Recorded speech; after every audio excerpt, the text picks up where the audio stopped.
चुनाव आ गए, वो जेल से बाहर आ गए।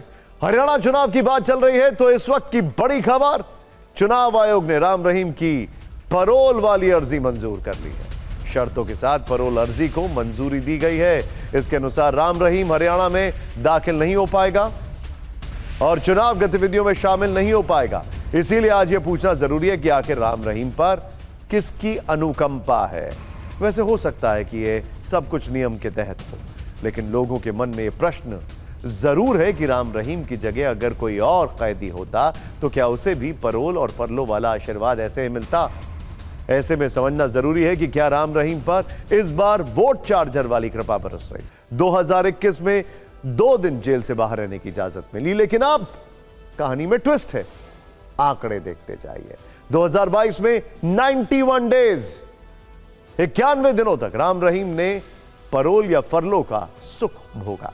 2023 में 101 दिन तक राम रहीम पर आजादी वाली कृपा बरसती रही और 2024 में अभी तक पैरोल और फरलो वाला यह नंबर 71 हो गया है।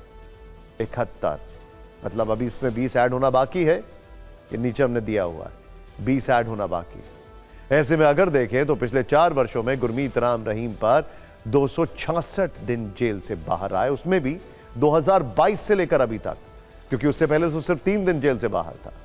2022 से लेकर अभी तक 266 दिन जेल से बाहर रहा है। पहली शर्त, परिवार के किसी सदस्य की मृत्यु हो गई हो।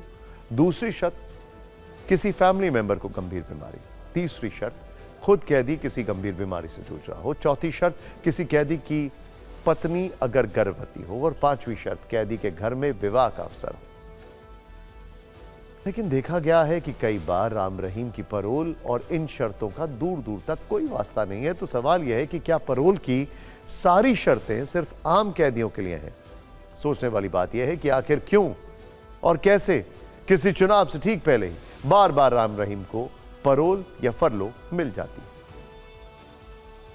बात करें राम रहीम की, तो जिस तरह से पैरोल दी जा रही है उसको लेकर सवाल खड़े किए जा रहे हैं। लेकिन मुझे लगता है अगर हम कानूनी आधार की बात करें तो कहीं भी कोई स्टॉपेल नहीं है। और अगर बात करें कि जिस तरह से जेल के अंदर अभी तक राम रहीम का कोई जो व्यवहार रहा है उसको लेकर कोई क्वेश्चन नहीं आया, किसी ने कभी ऐसी कोई शिकायत नहीं की कि इस तरीके से बदतमीजी की हो या कोई अपराध की बात सामने आई हो जो जेल टर्म है उसके बीच में। तो मुझे लगता है कि इसको लेकर कानूनी रूप से अगर हम बात करें तो कोई भी क्वेश्चन जो है वो खड़ा नहीं होता। वकील साहब ने बिल्कुल कहा, ठीक कहा कि कोई भी क्वेश्चन खड़ा नहीं होता। क्वेश्चन कहां खड़ा होता है? अब गुरमीत राम रहीम वर्सेस एक और आम कैदी, क्या उसके ऊपर इतनी कृपा बरस रही है? वहां क्वेश्चन खड़ा होता है।